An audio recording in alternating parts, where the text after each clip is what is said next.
It's been 10 years since the 2012 edition of what was then known as the Budweiser Shootout at the high banks of Daytona International Speedway. I personally remember this race in particular very vividly as I was one of the many people who watched it live on TV. The 2012 Budweiser Shootout is widely regarded by many NASCAR fans as one of, if not, the best shootout in its history. And this video will go in depth on the race itself as to why that is. For one, it was the first race back after the long off season. Even though this race doesn't count points, it was still great to have the cars and stars return to the track to tear it up. Martin Truex Jr. drew the correct Budweiser bottle to win the pole position, with Jamie McMurray starting alongside. Originally, it was Kyle Busch who drew for P2, but a crash during Friday evening practice forced him and three others to the rear of the field. And when the cars hit the track for the first time in 2012, the paint scheme stood out. Which one stood out to you the most? Basically, to put it in better context, I'll give a few paint schemes that really did stick out to me. Definitely the best one I felt like, and I've felt this way for a long time about like even the 2012, 2011 season. One of the best paint schemes to come out of those two seasons is definitely Brad Keselowski's Miller Lite car that he drove for those 2 years. So that Blue Deuce Miller scheme that he drove for those 2 years, easily one of the best cars to come out of those two seasons completely. I absolutely love that car. I absolutely just love that Miller Blue car so much. I mean, the 2013 one is still pretty good. I really like that one as well. But the 2011, 2012 one just hits different. I mean, the one I think what really sells it for me is the beer bottle that's on the back half of the car, pouring it into the cup that's on the 2 logo. I really love that detail. That attention to detail they put together on that car is absolutely beautiful. Gosh, I miss that paint scheme. I really miss the Blue Deuce paint schemes in general. I mean, the Blue Deuce paint schemes are absolutely beautiful. But also I'm gonna elaborate even more. Again, some of my words. My goodness. Of course, big changes for Team 48 in this year. Big changes. They moved away from the yellow numbers and from the white, red, and blue, and then they just went with a literal blue and white paint scheme. A blue and white racing stripes paint scheme, if you will. And when it first hit the track in 2012, I was hooked into it. I absolutely loved it. I absolutely loved that paint scheme. I still do to this day. And we ran that paint scheme from 2012 to, 2014. And then we changed it in 2015. But that was definitely another one that really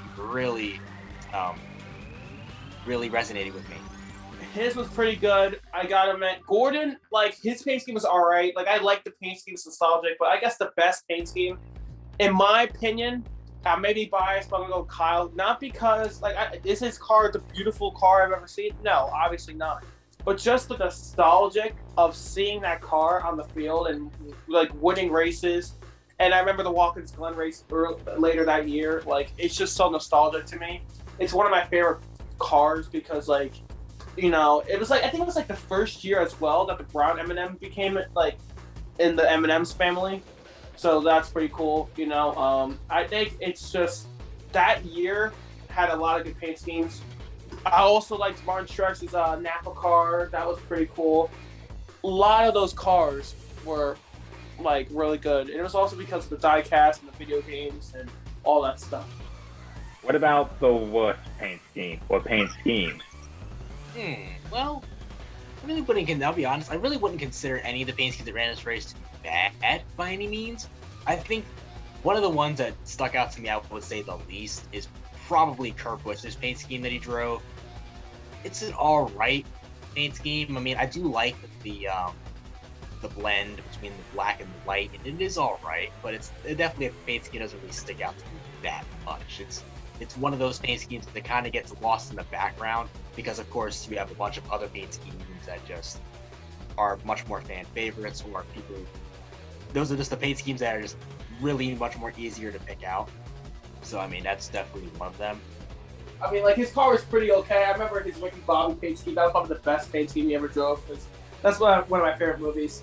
But like mostly that year, Kurt Busch didn't really have a lot of like sponsors, and he was kind of like unsponsored. And that's when the whole temper tantrums with the mic stuff, you know, all the radioactive stuff like that. Like he was pretty good. He was pretty funny.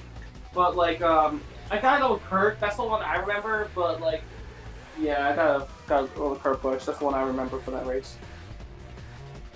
Definitely two that are like not like the biggest change of scenery, but like they're the exact same as last year. Definitely Gordon's drive down undercar, and then of course, well, driver change. AJ Allmendinger is in the 22 in this race. It's not Kurt Busch anymore after Kurt Busch was let go from Penske after the end of the 2011 season. So it's AJ Allmendinger in the 22 now. Practically just the exact same thing as the 2011 car. I mean, it's nothing new. The paint scheme is still beautiful. It's still amazing. But at the same time, you kind of feel like it's lackluster because they ran the same paint scheme for pretty much years at this point. So there's that. And as far as Gordon's goes, it's almost pretty much the exact same thing as the 2011 car they drove a year prior. Still good paint schemes, but they're just simply got outclassed by the other ones I just mentioned earlier. This is going to be, we ended the year with so much excitement last year. The championship and a tie. Tony wins with the most wins. What a great finish we had to 2011. But folks, you ain't seen nothing yet. Get up on your feet. Boogity, boogity, boogity. Let's go racing, boys.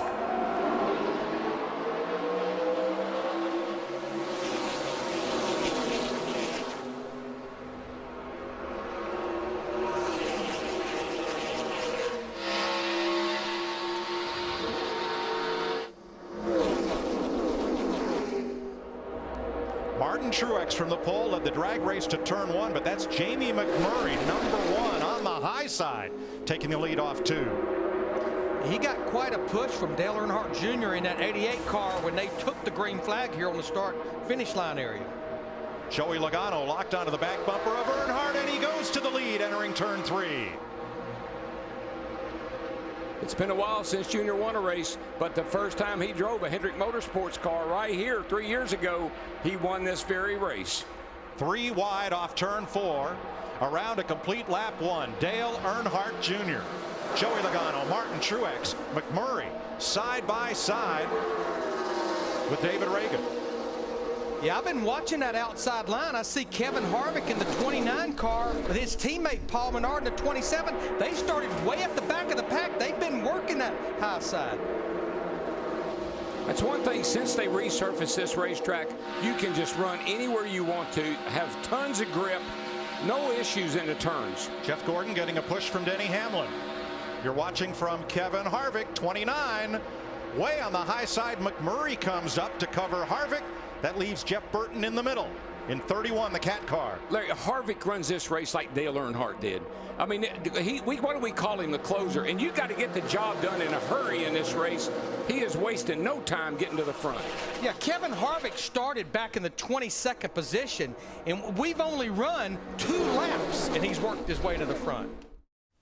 This early in the going, already the pack was providing great racing. Somewhat old school, if you will. However, it wouldn't take long for the big one to strike, which came before the lap count hit the double-digit numbers. And they don't just start. Trouble turn 2. No. 5, 6 cars in it. And more.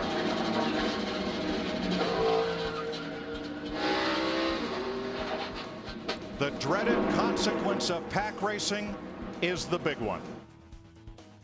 So yeah, as you see, they were kind of pack racing right there, and the 34, see a little 3 wide action with yeah, right there, left rear, goes around, and you see everybody just loses control. Cantor gets sideways, and Gordon was able to break free from that. Juan Pablo gets sideways.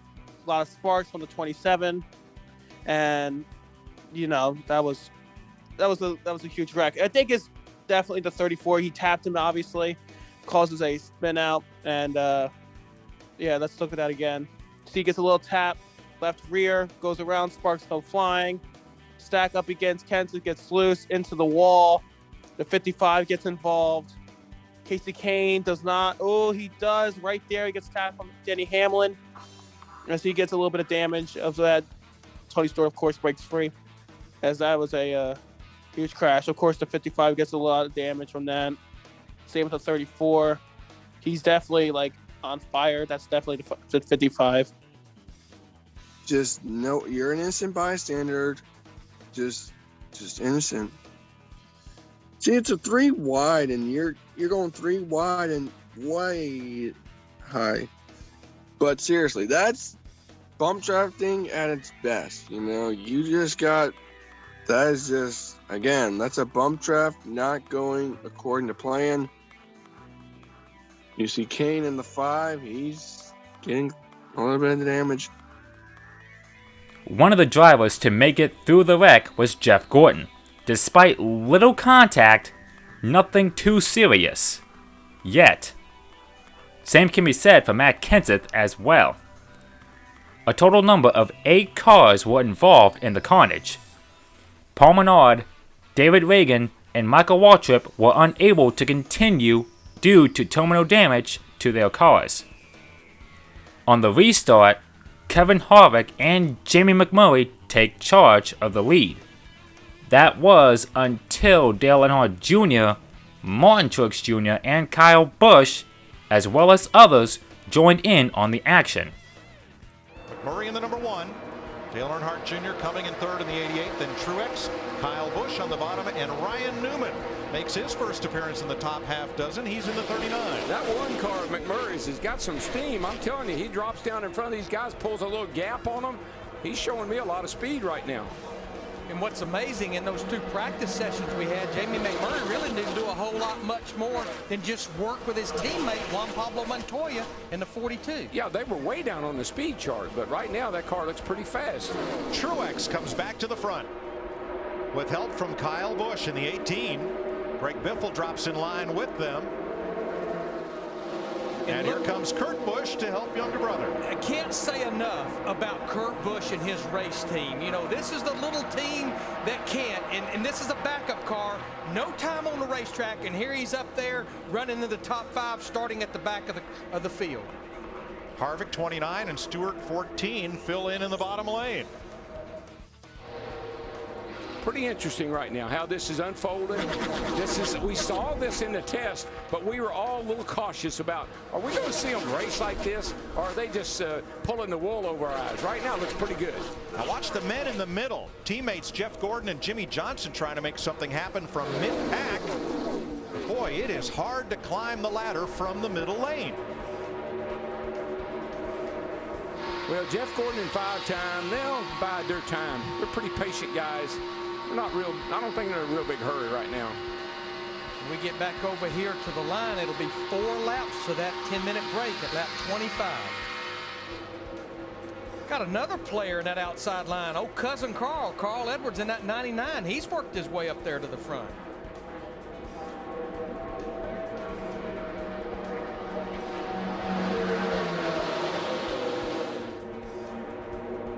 Gordon to 3rd, Truex back to 4th, Biffle moving around him for 5th. You're watching 6th on back right here. And it's Jimmy Johnson with Joey Logano and Kevin Harvick.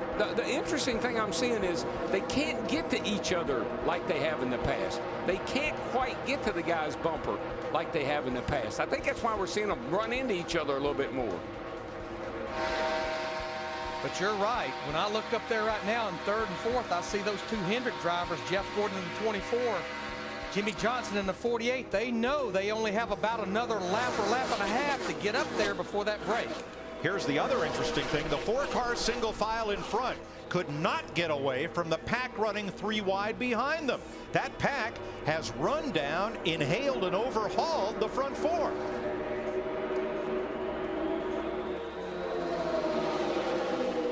Half a lap to the halftime break, and everybody's going to need to catch their breath. And everybody in that pack right now is saying, come on, boys, settle down. We just got a half a lap to go. He saw that line coming, and on the bottom, he tried to jump down in front to see if he could get the push. Nowhere to go. I think Jamie McMurray better watch that inside. He's got enough gap. I think he'll be okay, but that was Jeff Gordon almost had him set up. Jamie Mack leads the 25th lap from Jeff Gordon, Kevin Harvick, Kyle Busch, and shootout rookie Marcus Ambrose. When the last car comes across, yellow flag waves. And this will be our not quite halftime break, but it is our break. 25 down, 50 to go. And the cars will come to pit road for adjustments. 25 laps were completed as McMurray regained the lead and won the first segment. Halftime break, 5 drivers gave feedback on how the race is playing out from their own perspective. With Martin Truex led a bunch of this race. What's it like out there tonight? It's a little crazy, but it's a heck of a lot of fun. We've got an awesome Napa Toyota. We just kind of got shuffled out there at the end, but looking forward to getting back to the front here towards the end. And it's crazy, there's only 25 laps, still got 50 to go, so a lot of time to race still, but got a great car, and all these guys are doing a fabulous job. Good luck with it. Matt? Looks like old school chaos out there. Is that how you describe it, Jamie? Yeah, it's honestly back to about what we used to have. Even though the handling of the cars is still really good, I tried to use Kevin as a gauge of if you could push the whole time, and I could stay on him when the car didn't get too hot. You just don't seem to have the speed that the pack has. So really happy with our Bass Pro Shop Chevy. We had a really tough year last year, and that's a really good way to kind of get our season kicked off. Krista? Carl Edwards down here checking out his splitter. So what are you looking for? I know you were worried about running over some debris on that wreck, and how does the car feel? The car's pretty good. Oh, with the smile, I like that. It's good.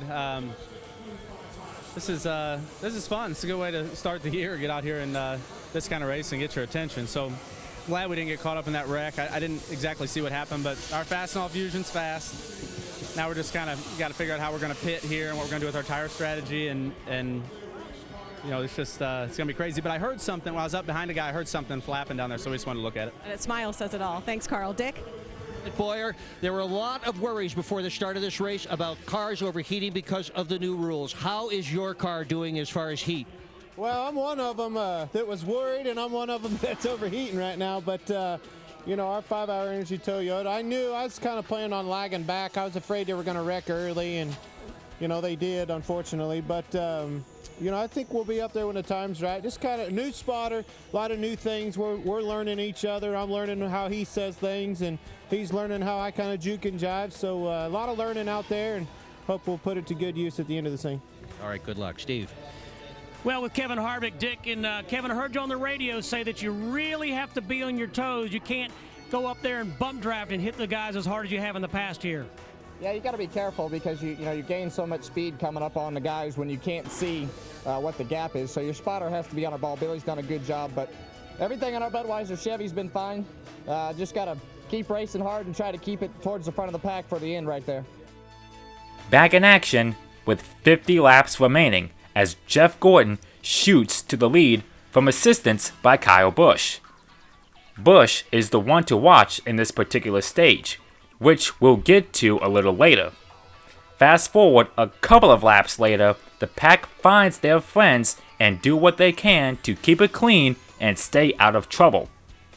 All was going well until, with 44 laps to go, his teammate Carl Edwards in tow, then Clint Boyer. Whoa, Boyer around off the bumper of Martin Truex, and he's going for a ride. I think he's all right. He's out through the grass.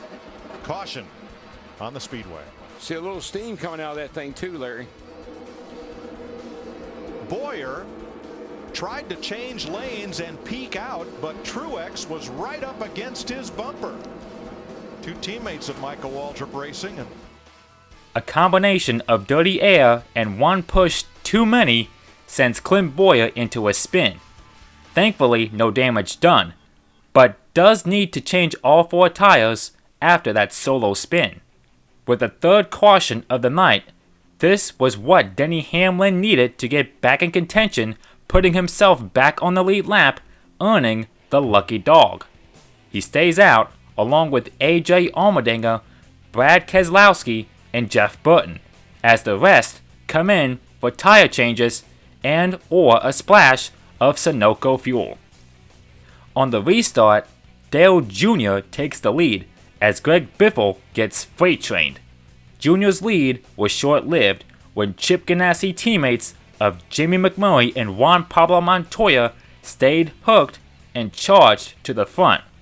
The lead for Montoya didn't last for long either, as everyone wanted to go and lead this thing as the laps wound down and the clock ticks. With less than 30 laps remaining, Kyle Busch in particular was on the move, nearly wrecking his car in the process. Back in the pack, there goes Kyle Busch in the 18. Oh, and he almost saved it, and he did. Oh, my goodness. He's one of the few drivers that could drive out of that right there. Yeah, but look at that front valence there. Going down on the flat and coming back up may have damaged that car. He damaged the nose a little bit, but that's a lot better than knocking them M&Ms off the side of it. Just in front of Matt Kenseth. Ooh, I think he gets a nudge right there by the 48 car, Jimmy Johnson. But listen, there are very few people that have ever driven a car, one of these stock cars, anywhere that could do what he just did. That is unbelievable talent. Unbelievable talent indeed. Shortly after that happened, the field separated themselves in different single-file trains somewhat. There was definitely a lot of good pack racing throughout the race. There was a lot of 2 and 3 wide action. A lot of guys were shuffling in and out of line, in and out of the draft. Tandem drafting, all that good stuff.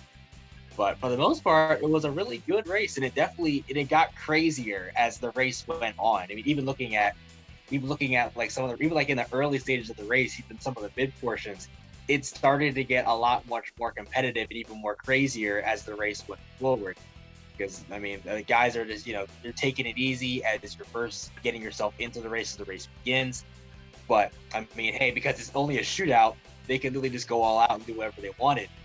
So as the race went on, the race just got crazier and crazier. Then of course all the madness that happened late in the race, and we'll talk about it in a little bit, ensued, and things got pretty hectic from that point forward. 2012's pack racing was, unpredictable. I know it's really, we're not into the last couple, like the last final lap, but you saw how people were working together. I mean, take the 2011 one for an example. You had now where plate racing at its best, where one guy can link up with someone and then that you could freaking go. You can haul butt and just be like, see y'all later. I am going to pull away. But,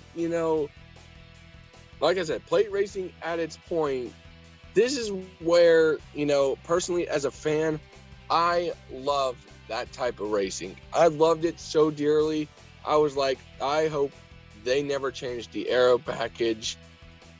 And it was great racing.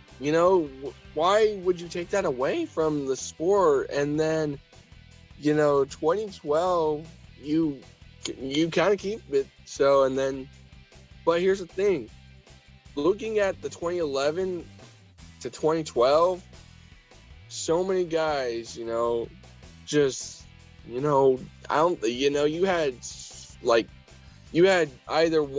had two drivers on the bottom and 2 on the top. And then, now you have one guy pushing this other guy, and, they're basically locked and gone. They're locked and gone.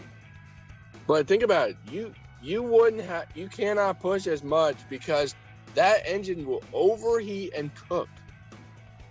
Time was running out, and the drivers were playing it safe, running in a single file line. Until the big one strikes again. Trouble turn 2. Bill Jr. is there. I see him. See the 29 car. Kenseth in the 17. Truex is in it. That's a bunch of torn up cars right there.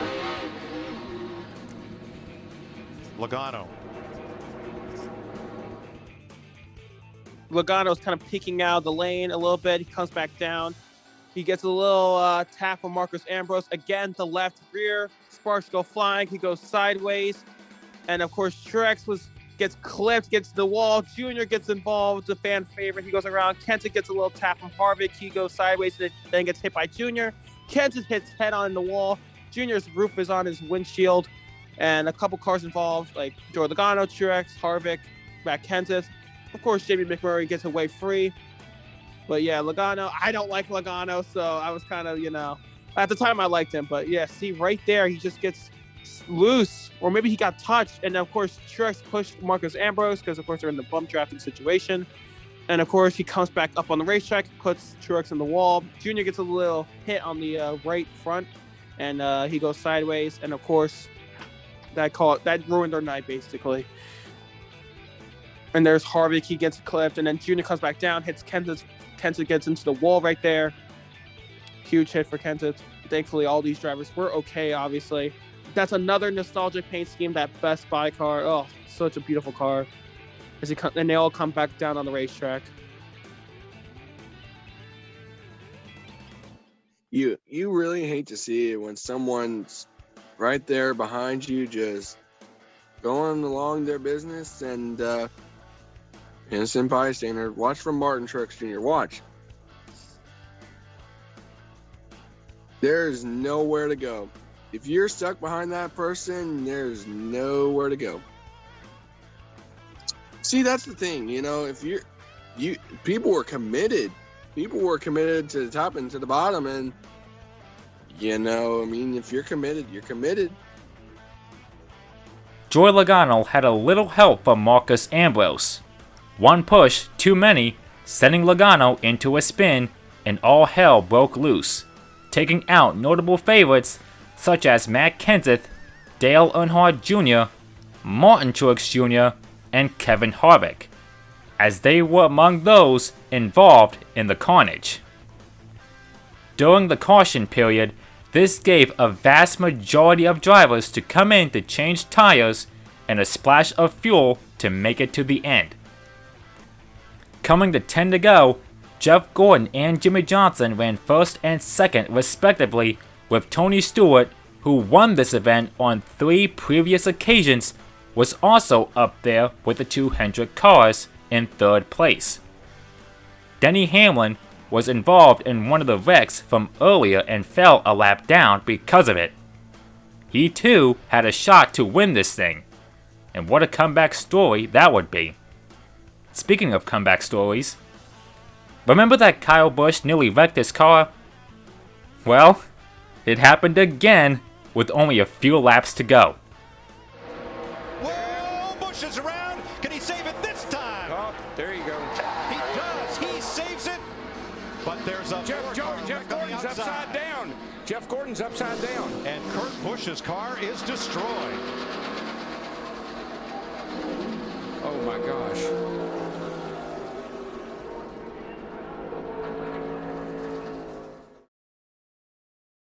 The good news? Kyle Busch saved it for the 2nd time, and his car remains intact. The bad news? Others weren't so fortunate, such as his brother Kurt Busch, Jimmie Johnson, Jamie McMurray, and most notably Jeff Gordon, who flips, which, fun fact, the only time Gordon has flipped in his Cup Series career, and in a stock car in general. That's the only time any of us have ever seen Jeff Gordon flip a car. But at that point, it's like, Jesus, I had already seen him for years in just a bunch of really scary wrecks, but it was the first time he ever flipped a car before, and I was like, oh, okay, that's new. And of course, where else, right? Where else would you see that? Of course, it has to be at Daytona or Talladega, one of the two. Gordon, when he flipped at Daytona, it was pretty it wasn't a incredible wreck, but it was so out of the blue because he just kind of got turned and he just went on his side, and he was just it was like a video game, because how he was just sliding on his side, and then he finally started flipping a little bit, kind of tumbling his way, and thankfully he was all right, of course, with the safety and stuff, but Gordon did real, he was doing consistent in a race. He was doing okay until he got wrecked. And then he starts tumbling down the front stretch. And that was a lot of damage. That definitely ruined his night, obviously. He couldn't compete afterwards. Thankfully, he was all right. He definitely said he was okay. I remember that from the race. That was a huge crash. Huge crash. Focusing back onto the final stages of the race, only 2 laps were left. And what happened in those final 2 laps? History was made. Green flag, Stewart brings him across the line. Ambrose getting a big push from Keselowski. Both rows are 5 drivers pushing each other. Now you don't worry about that water temperature gauge. No, she's cooled down and good to go. The 11 car down below the yellow line there, but he didn't advance his position. But Bowyer could not stay with Tony Stewart, and that's cost Tony the lead. The Tasmanian Devil, Marcus Ambrose, 2-time champion of the Australian V8 Supercar Series and Watkins Glen winner last year. He's got a shot to win the Bud Shootout. Yeah, he's got Brad Keselowski in that 2-car pushing him. Ryan Newman in the 39 was pushing those 2 till they got about halfway down the back straightaway. Kyle Busch's car is dragging the track, fenders flying. But look at the run that him and Tony Stewart's got, Darrell. Here they come. White flag. 1 lap to go, and Busch pushes Stewart to the lead. Ambrose tucks in 3rd. That 18 car has got to be a mess. Now, what do you do? But that man wheeling it, he don't care. And this is where you see your 2-car tandem right here. Remember, he'll try to beat you when he gets over here. You know who that was? That's Steve Addington.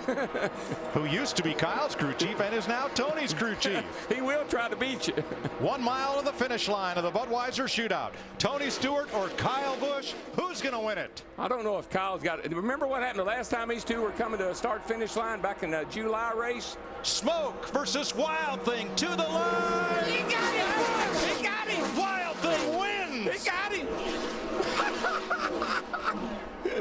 I ain't believing it. He timed it absolutely perfect. I ain't believing it. So that's 3 times tonight he's done the wildest piece of driving I've ever seen. That kid is such a wheelman. And people wonder why we get so excited about when he races and when he does what he does. There's nobody that can do what he does. I'm not a Kyle Busch fan by any means, but can we appreciate Kyle Busch even just a little bit, just for that? Really, just 2 separate times, just for that impressive, solid piece of driving by Kyle Busch on both instances, both times.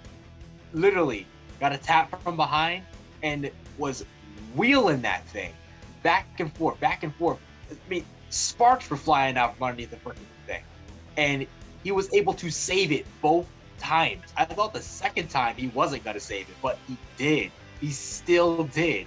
And that thing was literally going on the bottom of the apron and everything, and he still kept it going. I mean, if that's not enough to prove to you or to show to anyone that Kyle Busch is a very solid driver and is an excellent master at car control, I don't know what is. I don't know what more.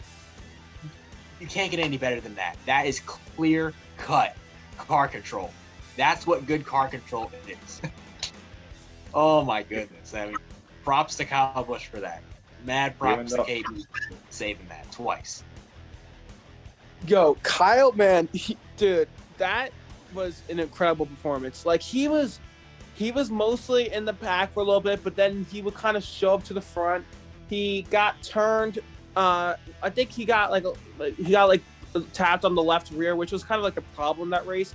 If you would have got tapped on your left rear, like, you know, you're kind of going sideways. He did incredible. Like, those saves, like, I was like, holy crap, this man can drive. You can hate Kyle Busch, you can love Kyle Busch, but you got to agree he can drive a race car. Like, I know a lot of people don't like him because of his attitude, and I can understand why. But that's the reason why I liked Kyle Busch, because he knows how to drive a race car. And I remember I loved that paint scheme, that M&M's car when he drove that race. And I actually have the diecast. It was so nostalgic to me because that was one of the first races I remembered and I watched every time. That photo finish, how he was able to make his move and then just I really thought Tony Stewart won that race. And he was able to beat him like that, and he kind of got revenge on Stewart after the over the Coca-Cola Daytona race that happened earlier. So, like, I have to admit, he did amazing in that race. Like, I was, like, as a Kyle Busch fan, that was kind of like the Dale Earnhardt of the Daytona 500. You know what I mean? So that was an incredible race by him. And, like, it was just a great performance. I wish he can win the Daytona 500, though. That's what I'm, like, waiting to see. Kyle Busch, as we know, had saved 2 race cars that night. I don't know how in the world you save a race car. Like, that's pure talent. That has got to be the most pure talent someone's ever had in the recent years of the Budweiser Shootout. Honestly. In a blink of an eye, as it happened, Kyle Busch made his move at the right place at the right time to just edge out Tony Stewart for the win. To this day, I still don't know how he won this damn race after all that's happened. But, regardless, whether you love him or hate him, that was some mighty piece of driving from the Wild Thing himself, scoring his first shootout win, and the 5th overall for Joe Gibbs Racing. To this day, this iconic finish remains as the closest finish ever in the history of what is now known as the Busch Clash. In Victory Lane, this is what KB had to say. I don't know how many times I spun out, but I didn't spin out, you know. Amazing race. I can't say enough about all these guys. This M&M's Camry was fast, and it's fun to drive when I wasn't getting turned around, but, you know, it's a tough race, but a fun race. Glad to see the pack back like that and making it interesting for us drivers. Hopefully it was great for the fans as much as it was for us drivers, and again, first race back in the M&M's car. We're in Victory Lane, so that's pretty cool. Can't say enough about Interstate Batteries, Toyota, the Sprint Cup Series, thanks Sprint, and Monster Energy, thanks for giving me my boost. Work me through the approach and the move on Stewart for the win. Well, somebody was in front of me. The 39 and the somebody, and they got hooked up and went, and I'm like, okay, well, I was trying to stay with the 39, but I pulled low and got in behind Stewart and just wade mode right up through there. He had a fast car and took us by those guys around the outside, and I'm like, it's a 2-guy race right now, and it's going to be either me or him coming to the start-finish line out of turn 4. And I've seen the move done before. It was my turn to do it this time. Stewart had me the last time here in July a couple years ago, so glad it was the M&M's car and putting it here in Victory Lane. Can't say enough about Electric Sunglasses, all the folks there. So everybody on this car, Double Mint, Snickers, all the fine folks at M&M's. Tony Stewart was oh so close to capturing his 4th shootout win, but in the end, in the final seconds, it just wasn't meant to be, and had to settle for 2nd. This is what Mr. Smoke had to say when the event wrapped up.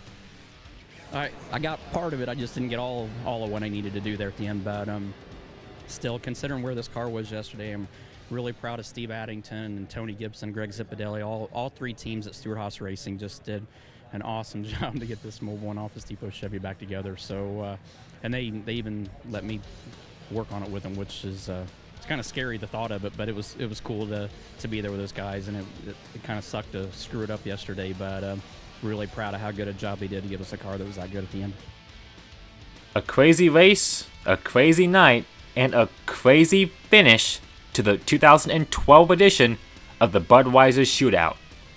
Fond memories of this race come back to me as I watch this, again, live when it happened on TV, and remember this race very, very vividly. During the course of this event, there were a total number of 26 lead changes. Average speed was 124.096 miles per hour, with only 5 cautions for 22 laps, as well as a race length of 1 hour and 39 minutes long. Looking at the list of lap leaders, Greg Biffle led the most laps of 17, with Jeff Gordon leading the second most of 16 laps, and his teammate Dale Earnhardt Jr. rounds out the podium, leading the third most with 12. Others to lead laps were Segment 1 winner Jamie McMurray with 11, Martin Truex Jr., and Tony Stewart with 7, Kevin Harvick with 4, Kyle Busch, the race winner, with 3 in the final stages, and the 5 drivers rounding out the list are Marcus Ambrose, Juan Pablo Montoya, AJ Allmendinger, Jimmy Johnson, and Joey Logano, as they led just a lone lap. Now we shift gears to what is likely the most anticipated part of this project. For those that have been watching and following my content for quite some time now, you know the drill, but for those that don't, let me give you the rundown.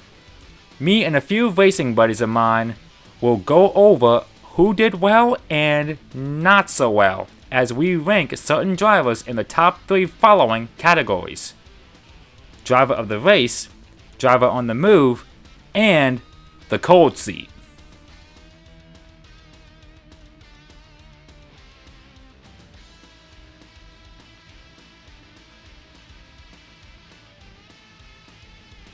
Many people, and I mean many people, can agree that Kyle Busch is the driver of the race, hands down.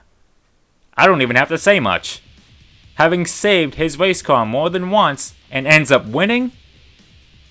I may not like Kyle Busch, but his determination and racecraft in this event was pretty damn impressive. Again, I don't need to say much. Because his performance in this race speaks for itself. Dude, he was such a badass, man. He proved to everybody. He made people in the crowd realize that this guy is not a terrible driver. He knows how to race. He is one of the best, like, because I'm being biased, like, you know, obviously, but that night, people realized Kyle Busch is not just the little brother of Kurt Busch. He showed that he could drive a race car, and he was able to make those moves at the end and get that photo finish and win that race at Daytona, one of my favorite racetracks. It was incredible. He was consistent. He was making pushes for the lead. He pushed Stewart to the lead, of course, in the final 2 laps. Was able to get around him at the last turn into the front stretch, into the finish line. Kyle Busch won that race. It was incredible. I'm going to go with Kyle Busch on this one. It's the man himself, Kyle Rowdy Busch. He is clear-cut the driver of the day. I mean, like we pointed out earlier, the fact that he got loose and literally was hit in the back twice and was literally about to wreck 2 separate times in just this one race.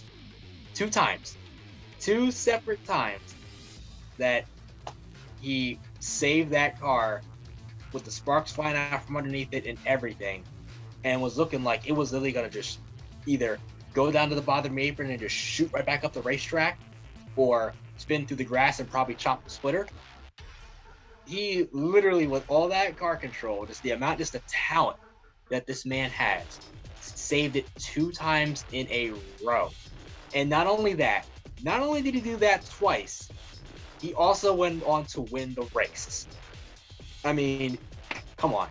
It doesn't get any better than that. I mean, Kyle had to have been proud of himself after a race like that. Like I said before, I know it's an exhibition race, but come on. Even when you do something as spectacular as that in an exhibition race, and not only do it once, but twice in the same night, come on. You've got to be proud of yourself. I mean, I definitely think Kyle, for sure, felt pretty good about himself after saving that car 2 times in a row in one night, and was able to barely squeak Tony out for the victory.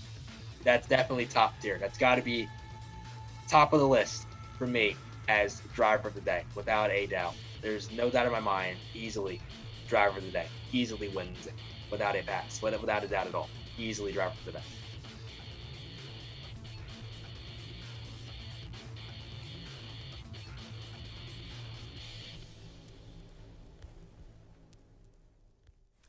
In my book, I'd say Brad Keselowski earns the driver on the move pick.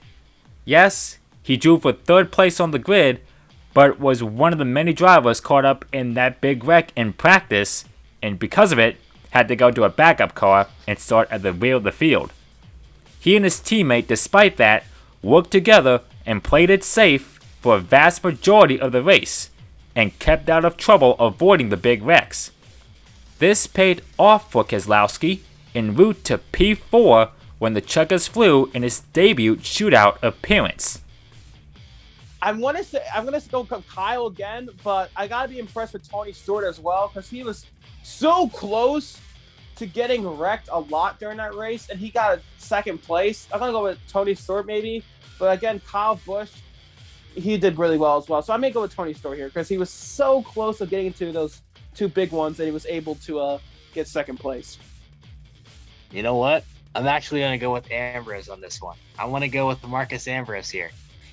I want to go with Ambrose because, I mean, looking at where he started, starting 21st, and then ends up finishing P3. P3 on the grid here. That's amazing right there. But yeah, starting 21st, and then not only having a shot to win the race at the very end with him and Keselowski tandem drafting at the very end, but he worked his way around. Well, still had Brad pushing him, but still. He was still up there, was still in contention for the win until Tony and Kyle ended up passing him. But for him to be able to hang on and finish P3, I consider that a solid day. I mean, especially when you start 21st, when you start literally at the back end of the field and you make your way up at the end of the race and finish P3. I mean, that's more than just a solid day. That's a comeback of a day for sure. I mean, that's definitely a huge comeback, especially for something like that. I mean, I gotta give the Ambrose on that. That's a really, really amazing finish for him in this race specifically. I mean, hey, like I said, yeah, exhibition races probably don't count, but I mean, hey, you take your lumps where you can get them. Take the good finishes when you can get them. So I mean, if that's not positivity, I don't know what is. I would say honorable mention. I also want to shout out Juan Montoya as well. Caught up in that first wreck and ended up finishing top 10. I think he finished P10. Honorable mention. Want to shout out Juan Montoya as well. Starting, I think it was like 25th, and then getting caught up in the first big one, the first wreck of the race, and then coming back to finish top 10. That's another big one. So shout out to Juan Montoya for that top tip of that P10 finish.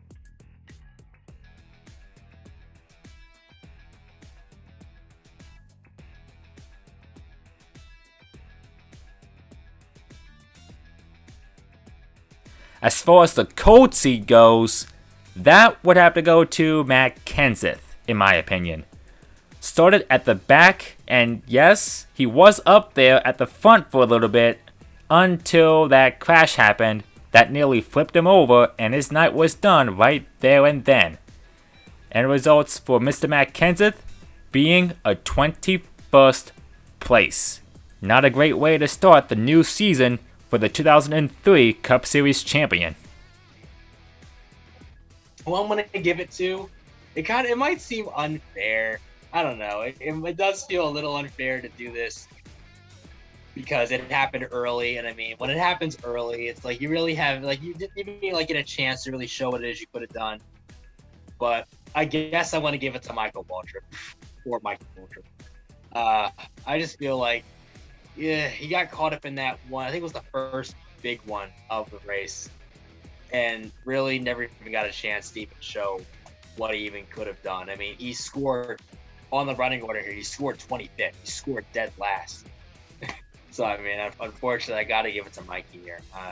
It's not ideal. It's poor Mikey. I feel for him, but I mean, finished dead last there, buddy. Kind of got to give it to you. Sorry. You know what, actually? I'm going to give it to Martin Truex. I mean, it definitely another one that probably seems unfair, but at the same time, it's like, it definitely is a big backseat, really, because of the fact that he started on the pole. He started first, but then was caught up in all that other mess, and just, that was really it. It always sucks when you start on the pole, you start up front, and you're like put in the best position ever to lead laps and to assert your dominance, so to say, at the beginning of the race. But never really was able to do that, and just got caught up in something that is, again, like always at every play track, not his fault, didn't start anything, just a victim of circumstance, just nothing he could do. So, I mean, I got to give it to Martin Truex Jr. as well. The fact that just, again, started on pole, really didn't make much noise, and just got caught up in a wreck. Nothing you can do. just caught up in a wreck, and then that was it. I'm gonna be honest. I'm gonna go with Boyer because like during that race, I didn't really like. He was there for a little bit, but then after when he got spun out, he was never really back up to the front again. So I may go with Clint Boyer, even though I think he's one of the funniest drivers, one of the most charismatic commentators in the NASCAR booth. Honestly, he's just so funny. But I may go with Clint Boyer here. That's one I remember. Of course. You can also count for the other drivers that got into those wrecks, like Junior, of course, Kenseth, Johnson, and especially Gordon after that tumble. Well, I mean, Kevin Harvick's coming off a good run in the points last season in 2011, finished third, and then, start off the year, you have a good new look with Budweiser, and then couple laps in, you're torn up and going home. You hate this from a guy who is still at Richard Childress Racing until the next season. In conclusion, the 2012 Budweiser Shootout is definitely a classic, and I highly recommend watching the full race when you get the chance to. The racing was very exciting. Lots of pack racing and drivers working together forming the tandem draft on most occasions. In the end, it came down to the wire in a nail-biting finish with Kyle Busch coming out on top.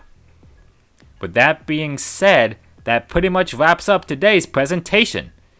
If you've liked what you've seen, click that like button to show this video love and support. If you've really liked what you've seen, hit that red subscribe button to stay up to date with more NASCAR and other motorsport content on this channel. I recommend turning on that notification bell while you're at it so you'll be notified the second a new video comes out. But until then, I, Turn 4 Productions, signing off the mic as always, and until next time and further notice, peace out, stay safe, and have a good one.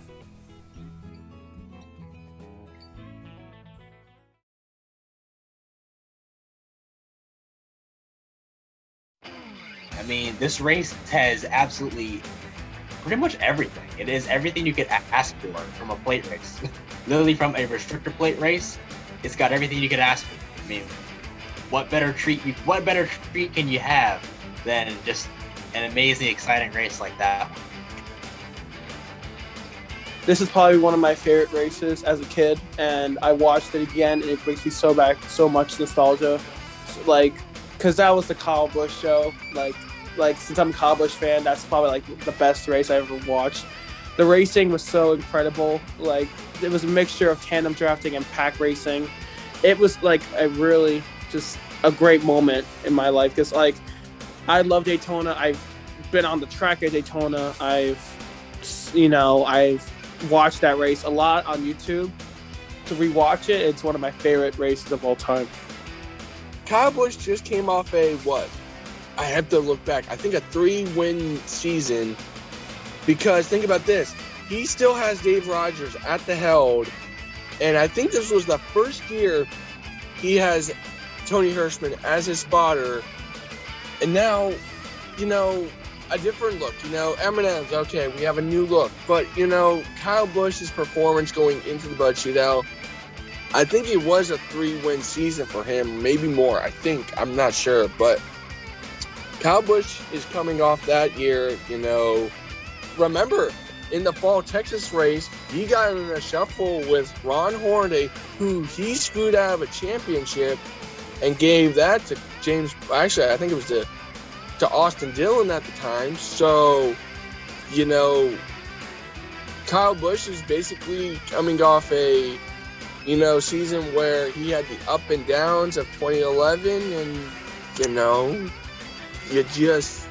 the man was trying to do what he can, because at Daytona, you basically don't know what's going to happen, either when the big one's going to strike or when someone's going to wreck you. Daytona and Talladega, for that matter, unpredictable. It is unpredictable.